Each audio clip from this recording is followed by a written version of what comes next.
चलिए जानते हैं बिहार की 25 बड़ी खबरों को सिर्फ 10 मिनट में। तो आगे बढ़ने से पहले वीडियो को लाइक और चैनल को सब्सक्राइब जरूर कर दें। बिहार के कई जिलों में रुक रुक कर बारिश हो रही है और मौसम विभाग ने अगले 5 दिनों तक अलग अलग इलाकों में भारी बारिश की चेतावनी जारी की है। इस दौरान तेज हवाएं 30 से 40 किलोमीटर प्रति घंटा, गरज चमक के साथ बारिश और ठनका गिरने की संभावना जताई गई है। IMD पटना के अनुसार अगले 24 घंटे में गोपालगंज और सीवान में भारी बारिश हो सकती है। वहीं पूर्वी और पश्चिमी चंपारण, सीतामढ़ी, मधुबनी, पटना, सारण, बेगूसराय, गया, औरंगाबाद, बक्सर और आसपास के जिलों में आकाशीय बिजली गिरने की आशंका है। इन इलाकों के लिए येलो अलर्ट जारी किया गया है और लोगों को सतर्क रहने की सलाह दी गई है। बिहार में मानसून की सुस्ती और गंगा के बढ़ते जलस्तर से लोगों की परेशानी बढ़ गई है। मौसम विभाग ने 32 जिलों के लिए येलो अलर्ट जारी किया है और दरभंगा, मधुबनी समेत 25 जिलों में भारी बारिश और वज्रपात का खतरा बताया है। पटना, मुंगेर और बेगूसराय में गंगा खतरे के निशान से ऊपर बह रही है, जिससे अब तक 500 से ज्यादा गांव बाढ़ की चपेट में आ चुके हैं। मुंगेर में गंगा का पानी चेतावनी स्तर से 71 सेंटीमीटर ऊपर पहुंच गया है और कटाव से कई घर खतरे में हैं। बेगूसराय में सड़क संपर्क टूट गया है। वहीं बक्सर में स्टेट हाईवे पर गंगा का पानी बहने लगा है। अब तक 502 गांव प्रभावित हैं और फसलों पर बड़ा असर पड़ा है। पटना जिले की 20,000 हेक्टेयर से अधिक धान, मक्का और सब्जियां चौपट हो चुकी हैं। कृषि विभाग ने राहत योजना के तहत किसानों से आवेदन मांगे हैं। बिहार चुनाव को लेकर राजनीति तेज हो गई है। केंद्रीय गृह मंत्री अमित शाह ने 3 सितंबर को दिल्ली में बड़ी बैठक बुलाई है, जिसमें भाजपा प्रदेश अध्यक्ष दिलीप जायसवाल, दोनों डिप्टी CM सम्राट चौधरी और विजय कुमार सिन्हा, गिरिराज सिंह और नित्यानंद राय जैसे बड़े नेता शामिल होंगे। यह बैठक इसलिए अहम है क्योंकि अगले महीने विधानसभा चुनाव की घोषणा होने वाली है। इसी महीने 13 सितंबर को प्रधानमंत्री मोदी बिहार आएंगे और पूर्णिया एयरपोर्ट का उद्घाटन करेंगे। उससे पहले 2 सितंबर को वे वर्चुअली बिहार को करोड़ों की सौगात देंगे। दूसरी तरफ NDA का कार्यकर्ता सम्मेलन भी जारी है, जिसमें नीतीश सरकार की उपलब्धियां गिनाई जा रही हैं और लोगों को लालू यादव के जंगल राज की याद दिलाई जा रही है। राज्य में ट्रैफिक समस्या और बेहतर कनेक्टिविटी के लिए 7 नए बाईपास बनाए जाएंगे। डुमरांव, अरवल, दाऊदनगर, औरंगाबाद, सिन्हेश्वर, समस्तीपुर और वाल्मीकि टाइगर रिजर्व इलाके में बनने वाले ये 74 किलोमीटर लंबे बाईपास लगभग 6040 करोड़ की लागत से तैयार होंगे और मार्च 2026 तक निर्माण शुरू होने की उम्मीद है। डुमरांव और औरंगाबाद जैसे शहरों में जाम से राहत मिलेगी। अरवल का बाईपास पटना औरंगाबाद मार्ग को आसान बनाएगा। सिन्हेश्वर और समस्तीपुर में सफर छोटा और सुगम होगा, जबकि VTR क्षेत्र में पर्यटन को बढ़ावा मिलेगा। इन परियोजनाओं से यातायात व्यवस्था सुधरेगी और स्थानीय लोगों को बड़ी सुविधा मिलेगी। बेरोजगार युवाओं को अवसर देने के लिए 2 सितंबर को मुजफ्फरपुर में 1 दिवसीय जॉब कैंप आयोजित किया जाएगा।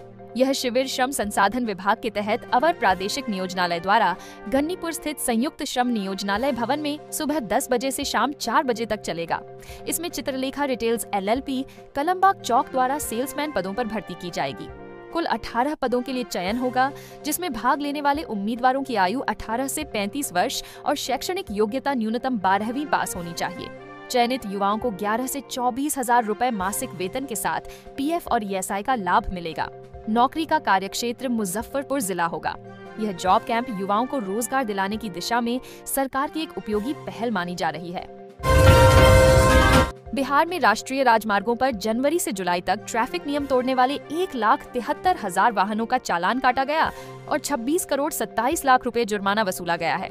इनमें सबसे अधिक मामले ओवर स्पीड से जुड़े हैं, जबकि सीट बेल्ट न लगाने, बीमा फिटनेस फेल होने और गलत ओवरटेकिंग पर भी कार्रवाई हुई है। गौरतलब है कि राज्य में होने वाली करीब 45% सड़क दुर्घटनाएं NH पर होती हैं और इनमें 72% हादसों की वजह ओवर स्पीड होती है। इसी कारण सड़क हादसे कम करने के लिए सख्ती बढ़ाई गई है।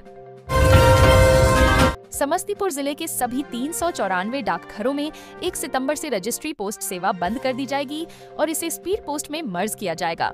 यह सुविधा जिले के प्रधान डाकघर के साथ समस्तीपुर डाक प्रमंडल के 42 उप डाकघर और 351 शाखा डाकघरों में लागू होगी। इस बदलाव से डाक सेवाएं तेज, आधुनिक और सुविधाजनक बनेगी। भारतीय डाक विभाग लगातार बदलती तकनीक के साथ खुद को डिजिटल बना रहा है। अब डाकियों को स्मार्टफोन और पोस्टमैन मोबाइल ऐप उपलब्ध कराया गया है, जिससे वे डिलीवरी की जानकारी तुरंत दर्ज कर सकते हैं और रिसीवर को सीधे संदेश भेज सकते हैं। नई व्यवस्था से न केवल समय की बचत होगी, बल्कि लोगों को पार्सल और पत्र सेवाओं में बेहतर अनुभव भी मिलेगा। एशिया पुरुष हॉकी में भारत ने रविवार को लगातार दूसरी जीत दर्ज कर सेमीफाइनल में जगह बना ली। कप्तान हरमनप्रीत सिंह ने पेनल्टी कॉर्नर से 2 अहम गोल किए, जबकि तेज खेल दिखाने वाले अभिषेक को प्लेयर ऑफ द मैच चुना गया। मैच से पहले भारत के गोलकीपर कृष्ण बी पाठक को उनके 150वें अंतर्राष्ट्रीय मैच पर मंत्री बिजेंद्र यादव और श्रवण कुमार ने सम्मानित किया। मुकाबले की शुरुआत में ही चौथे मिनट में मनदीप सिंह ने फील्ड गोल कर भारत को 1-0 की बढ़त दिलाई। इसके बाद टीम को लगातार 4 पेनल्टी कॉर्नर मिले, जिनमें चौथे पर हरमनप्रीत ने गोल कर बढ़त 2-0 कर दी। वहीं दूसरे मैच में चीन ने कजाकिस्तान को 13-1 से हराया। इस जीत से भारत का मनोबल बढ़ा है और टीम सेमीफाइनल में खिताबी दावेदारी के लिए मजबूत दावेदार बन गई है। बिहार विधानसभा चुनाव की तैयारी में विशेष गहन पुनरीक्षण SIR अभियान के तहत मतदाता सूची को लेकर सक्रियता दिख रही है। अब तक 2,11,650 लोगों ने सूची के खिलाफ दावे और आपत्तियां दर्ज कराई हैं। खास बात यह है कि युवा मतदाताओं की भागीदारी उत्साहजनक रही है। अगस्त महीने में 18 वर्ष से अधिक आयु के 11,36,565 युवाओं ने पहली बार वोटर लिस्ट में नाम जोड़ने के लिए फॉर्म 6 भरा है। यदि इनका नाम जुड़ता है तो इस बार 11 लाख से अधिक नए मतदाता सूची में शामिल होंगे। वहीं चुनाव आयोग ने बताया कि राज्य में 12 राजनीतिक दलों के 1,60,000 से अधिक बूथ लेवल एजेंट BLA सक्रिय हैं, जिनकी मदद से मतदाता सूची में सुधार और नामांकन की प्रक्रिया को मजबूती मिल रही है। बिहार में सोने चांदी की कीमतें रिकॉर्ड स्तर पर पहुंच गई हैं, जिससे त्योहारी सीजन में खरीदारों को बड़ा झटका लगा है। त्योहारों और शादी के मौसम में लोग खासकर सोना चांदी खरीदते हैं, लेकिन दाम बढ़ने से उनकी योजनाएं प्रभावित हो रही हैं। एक्सपर्ट्स के अनुसार अमेरिकी राष्ट्रपति डोनाल्ड ट्रंप की टैरिफ नीतियों में अनिश्चितता और केंद्रीय बैंकों की भारी खरीदारी के कारण दामों में उछाल आया है। पटना के सर्राफा बाजार में 24 कैरेट सोना 1,02,000 रुपए से बढ़कर 1,02,800 रुपए प्रति 10 ग्राम हो गया है, जो GST जोड़ने पर 1,05,884 रुपए प्रति 10 ग्राम पड़ता है।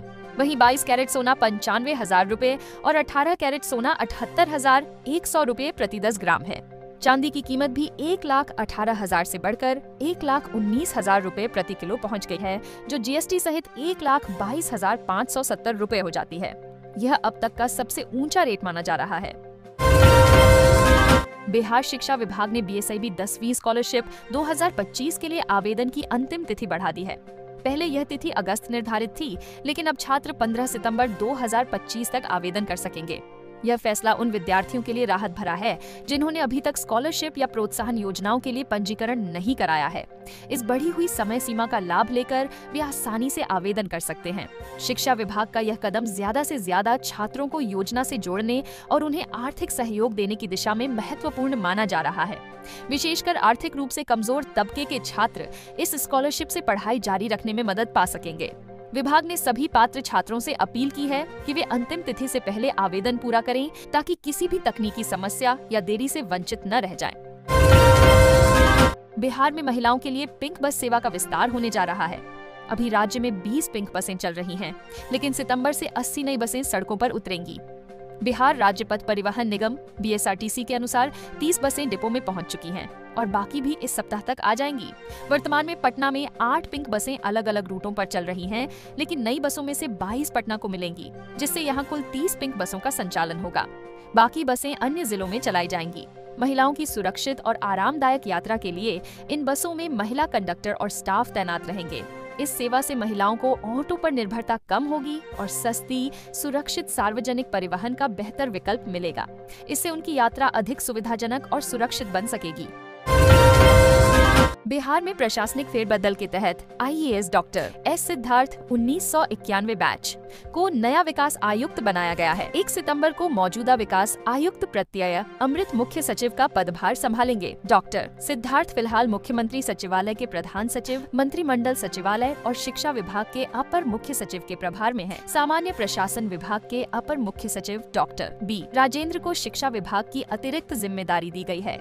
वहीं पर्यावरण, वन एवं जलवायु परिवर्तन विभाग की अपर मुख्य सचिव हरजोत कौर बम्हारा को अध्यक्ष सह सदस्य राजस्व परिषद पदस्थापित किया गया है।